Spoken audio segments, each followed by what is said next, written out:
Hello ভাই, আপনাদের কাছকে একটা গল্প বলে শোনাই, শিয়ালের গল্প। তো একদিন এক জায়গায় কিছু শিয়াল বসে মিটিং করতেছিল। তখন একটা শিয়ালে ওই মিটিংয়ের মধ্যে মানে পাদ মারছে। পাদ মারার সাথে সাথে আর বাকি যে শিয়ালগুলো আছে, মানে 101টা শিয়াল আর কি, তো ওই 100 শিয়াল বলতেছে যে তুমি বিচারের মানে বড়া মজলিসের মাঝখানে এসে পাদ মারছো, তোমারে দলে রাখা যাবে না, তোমার পাদের বিচার করতে হবে আগে। তখন ওদের মাঝে একজন রাজা ছিল। রাজার কাছে নিয়ে যা বলছে যে ও আমাদের মাঝে পাদ মারছে, রাজামশাই আপনি পাদের বিচার করে দেন। পরে মহান রাজামশাই ঘোষণা দিল যে অমুক দিন মানে পরশু দিন পাদের বিচার করা হবে, তোমরা সবাই আইসো। তাহাতে একদিন সময় পাইল। তখন যে পাদ মারছে ওই শিয়ালরায় বলতাছে যে রাজামশাই আপনি আমার পাদের বিচার করবেন, ভালো কথা, পাদের বিচার করতেই পারেন, তো পাদের বিচার করবেন, এর ফাঁকে আমি আপনার একটু কাজ করে দিই।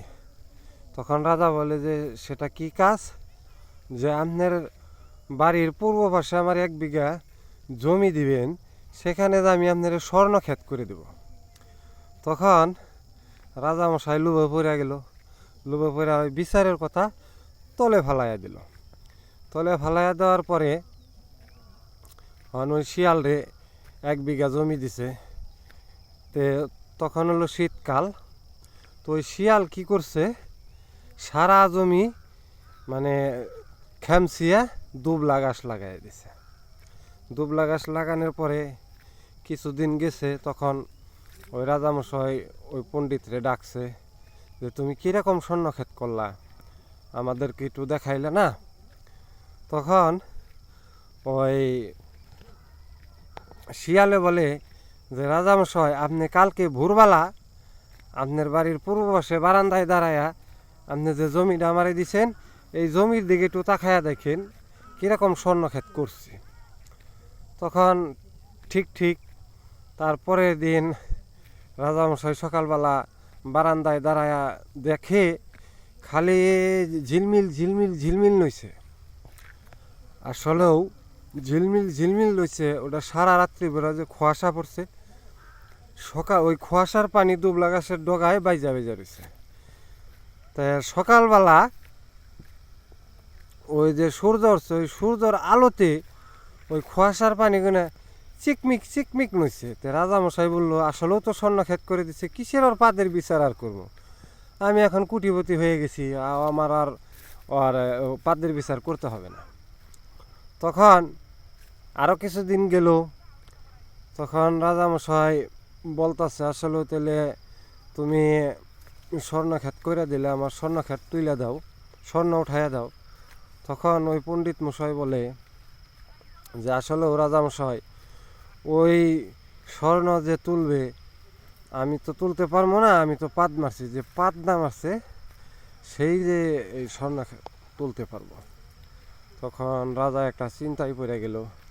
রাজামশাই রাহাই যে পাদ না মারছে, তাহলে বাকি যে 100 শিয়াল আছে এদেরকে ডাকো, এরা তো আর পাদ মারে নাই, এরা তাহলে আমার স্বর্ণ তুলে দিব। তখন ওই বাকি 100 শিয়ালরে ডাকছে যে তোমাদেরকে একটা কাজ করে দিতে হবে। যে কি কাজ? আসলেও যে ও আমার 1 বিঘা আবাদি স্বর্ণ আছে, এই স্বর্ণ যে তুলে দিতে হবে তোমরা তার পাদো না। পরকে আল্লাহ রাজামশাই আপনি বলেন কি, আমরা তো পুরপুরিয়া পাদি। তখন রাজামশাই আর একটু চিন্তিত হয়ে গেল, যারা পুরপুরিয়া পাদে তাহলে কী বলে স্বর্ণ তুলব। তখন ওই রানীমশাইরে বললো যে রানীমশাই তুমি তাহলে স্বর্ণ তোলো, তুমি তো আর পাদো না। তখন রানী বললো আল্লাহ রাজামশাই আমি বেরিয়া পাতি। তখন আরেকটু চিন্তিত হয়ে গেল। তখন ওই যে প্রথম যে পাদ দিছিল যে পণ্ডিত, ওই পণ্ডিতে বলছে যে রাজামশাই তাহলে আপনিই স্বর্ণ তোলেন, আপনি তো আর পাদেন না। কয় আরে বেকুব, আমি না ঢাস করে পাদি। পরে ওই পণ্ডিতে বলে আচ্ছা রাজামশাই ওরা পাদে পুরপুরিয়া, আপনি রানী পাদে বেরবেরিয়া, আপনি পাদেন ঠাস ঠাসিয়া, আর আমি একটা পাদ মারছি, তার জন্য বিচার করতে হবে।